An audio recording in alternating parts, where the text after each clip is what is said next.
Hello students, question number 11 from JEE Main 2022, 27 July, shift 2. The question is, the equations of the sides AB, BC, CA of a triangle ABC are, कुछ given है already हमें.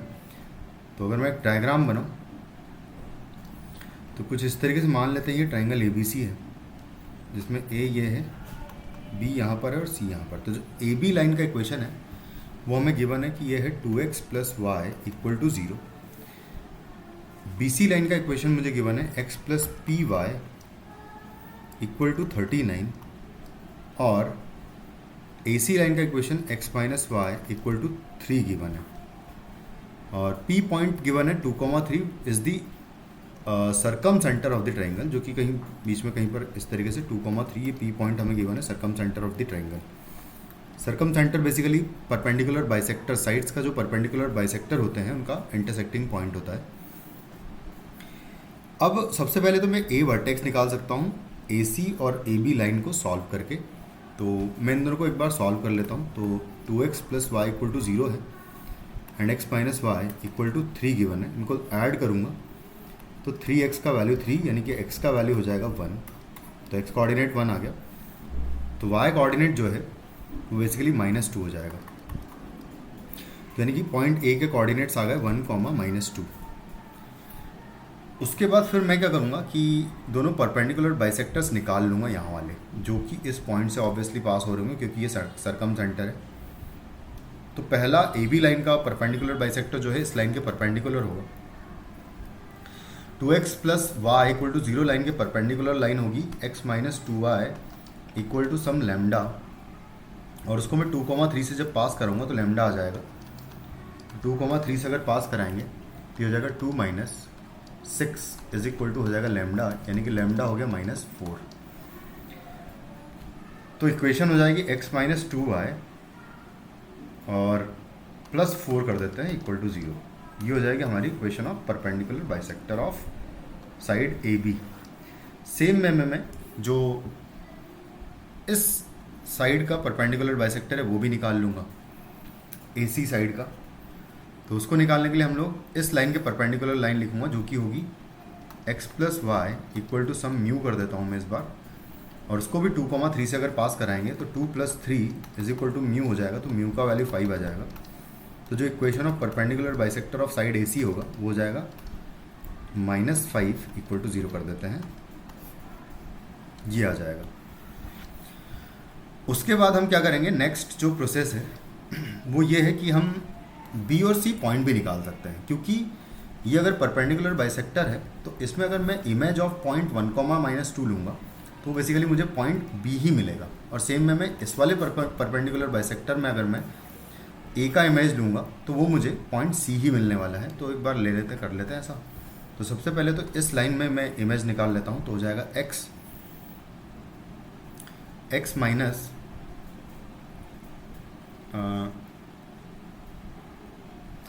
-1 आएगा, divided by आएगा 1 = y minus plus हो जाएगा 2 divided by आएगा -2 और equal to -2 times image निकालना है. तो उसको पुट कर दूंगा यहाँ पर पॉइंट को 1, -2 को.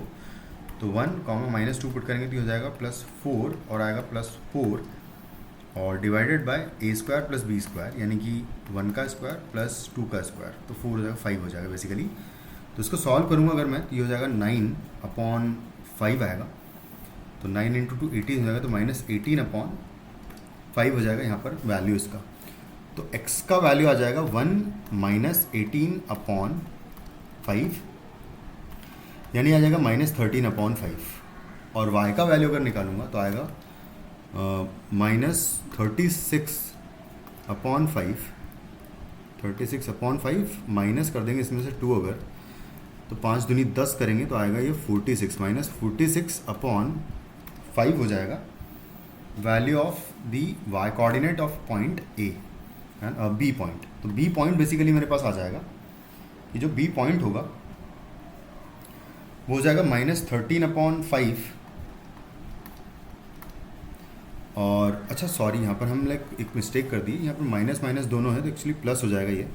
और अगर ये प्लस होगा तो बेसिकली 10 माइनस करेंगे तो ये हो जाएगा 26/5 होगा. तो यहाँ पर y कोऑर्डिनेट हमारा 26/5 आएगा, ये हो जाएगा। उसके बाद सेम वे में सिमिलर पैटर्न में मैं इस लाइन में मिरर इमेज ले लूँगा 1,2 का ही, 1,-2 का ही फिर से, तो मुझे पॉइंट सी मिल जाएगा बेसिकली। तो पॉइंट सी के लिए लाइन है x प्लस वाई -5 = 0, तो इसमें मैं 1,-2 का फिर से इमेज लूँगा अगर, तो आएगा x -1/1 equal to y plus 2/1 equal to -2 times, इसमें 1,-2 पुट करूँगा तो आएगा 1 -2 -5 और डिवाइडेड बाय आएगा 1 + 1, 1 का स्क्वायर प्लस 1 का स्क्वायर। इसको सॉल्व करेंगे अगर, तो इसको सॉल्व करने पे आ रहा है 5 और 2 7, 7 में से 1 गया बचा 6, तो -6 बचेगा। तो -6 इंटू ये 2 तो कैंसिल आउट हो जाएगा, तो +6 बेसिकली बच जाएगा। तो x का वैल्यू 7 आ जाएगा और y का वैल्यू 6 - 2 कर दूंगा तो 4 आ जाएगा। तो बेसिकली C पॉइंट मेरे पास आ जाएगा 7,4। अगर मेरे पास B पॉइंट आ गया है और C पॉइंट आ गया है, दोनों ही पॉइंट्स आ गए हैं, तो मैं सिर्फ एक पॉइंट की वैसे तो ज़रूरत है, क्योंकि मुझे थर्ड लाइन का इक्वेशन जो है x + py = 39 गिवन है। तो अगर ऐसा है, जो AC लाइन BC लाइन की इक्वेशन है, जो BC लाइन की जो इक्वेशन गिवन है वो x + py = 39 गिवन है, जिसमें मैं सेटिस्फाई कर दूंगा C पॉइंट, जो कि है मेरे पास 7,4, क्योंकि इसी लाइन पर C पॉइंट लाया करेगा। तो 7 + 4p = है 39, तो 4p will be equal to 39 - 7 32 हो जाएगा। तो p का वैल्यू 8 आ जाएगा। p का वैल्यू 8 आ गया और दोनों पॉइंट्स भी आ चुके हैं बेसिकली। तो मैं AC का डिस्टेंस निकाल लेता हूँ, क्योंकि मुझे AC डिस्टेंस की ज़रूरत है, उसको कंपेयर करना है मुझे यहाँ पर।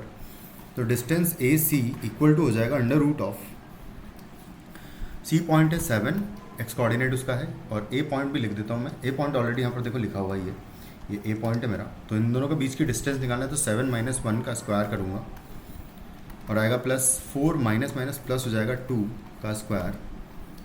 तो इसको सॉल्व करेंगे तो 6 का स्क्वायर प्लस 6 का स्क्वायर बेसिकली 6√2 आ जाएगा यहाँ से AC डिस्टेंस। अब दूसरा और मुझे चाहिए क्या, यहाँ पर एरिया ऑफ ट्रायंगल चाहिए। तो एरिया ऑफ ट्रायंगल के लिए मैं करूँगा कि AC अगर डिस्टेंस निकाली है मैंने, तो ऐसा करेंगे कि AC डिस्टेंस के साथ में उसका परपेंडिकुलर डिस्टेंस निकाल लेते हैं इस पॉइंट B का, यहाँ से यहाँ तक, तो ये हाइट हो जाएगा। तो B पॉइंट का डिस्टेंस फ्रॉम दिस लाइन निकालेंगे, x - y = 3 लाइन से, x - y = 3 लाइन से मैं, या -3 = 0 लाइन से B पॉइंट जो है हमारा -13/3, 26/2 का 26/3 का डिस्टेंस निकालूंगा तो वो हाइट आ जाएगा।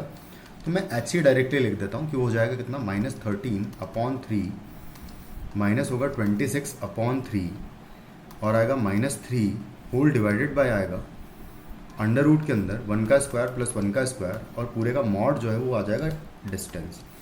13 दूनी 26, 13 39, तो 13 बचेगा बेसिकली यहाँ पर, और 13 + 3 कर देंगे डिवाइडेड बाय आएगा √2, तो ये हो जाएगा 16/√2, यानी कि 8√2 जो है आपका वैल्यू आ जाएगा हाइट का।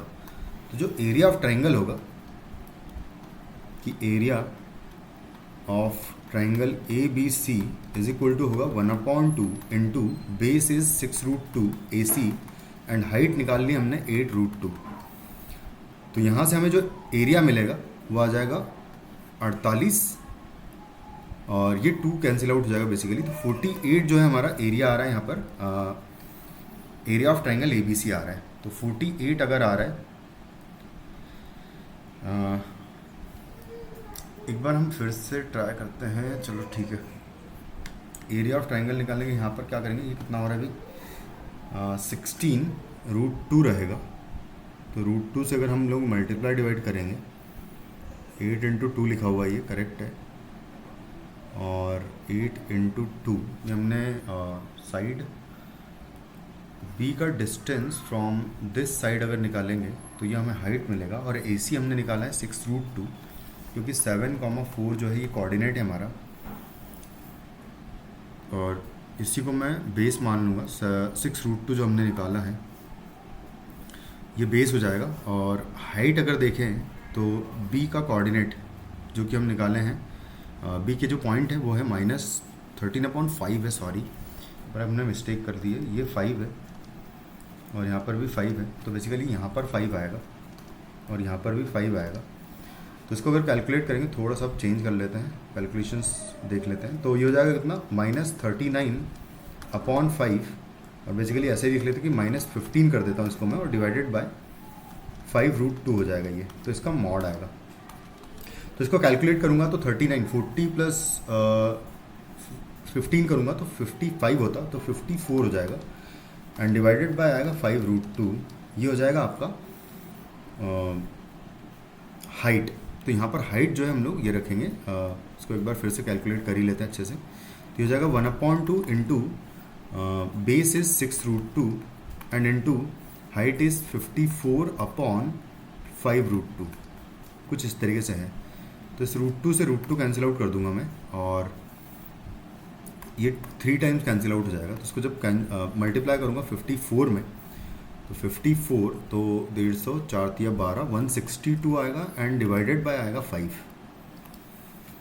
162 डिवाइडेड बाय 5 को कैलकुलेट करूँगा अगर मैं, तो 3 टाइम्स जाएगा ये, 1 बचेगा तो 12, 5 2 टाइम्स, पॉइंट आएगा, 2 है तो 0.4 आएगा। 32.4 जो है हमारा एरिया ऑफ ट्रायंगल ABC आ रहा है, जो कि ऑब्वियसली इस रेंज में इस रेंज में फॉल कर रहा है, सी वाली रेंज में 32.4, एक्चुअली एक सेकेंड, सॉरी, यहाँ पर 162 आएगा, तो जब 5 3 15 और 1 बचेगा तो 12 आएगा, तो 32 आएगा। एक बार रुक जाओ, मैं कैलकुलेट कर लेते हैं प्रॉपरली। 32.4, हाँ करेक्ट है, फिर तो कोई दिक्कत नहीं। 32.4 बेसिकली एरिया है। तो अब स्टार्ट करते हैं, हम लोग निकालते हैं कि क्या आएगा। देखो सबसे पहली बात तो 32.4 जो है इस रेंज में आ रहा है, तो ये तो करेक्ट लिखा, हमें नॉट ट्रू बताना है, तो ये करेक्ट लिखा हुआ है, तो ये हमारा आंसर नहीं है। बाकी ऑप्शंस को भी हम लोग चेक कर लेते हैं। तो ऑब्वियसली बात है, अगर एरिया इस रेंज में आ रहा है तो इस रेंज में नहीं आ सकता, तो ये हमारा आंसर होगा ना भाई, नॉट ट्रू बताना है हमें। अगर एरिया 32 से 36 के बीच में आ रहा है, नहीं तो 34 से 38 के बीच में नहीं आ रहा है, क्योंकि 32.4 है एरिया, तो D option is the correct answer, क्योंकि नॉट ट्रू बताना है हमें बेसिकली। और इनको भी हम लोग चेक कर सकते थे बहुत आसानी से, क्योंकि ये सेटिस्फाई कर जाएंगे। तो D option is the correct answer. Thank you.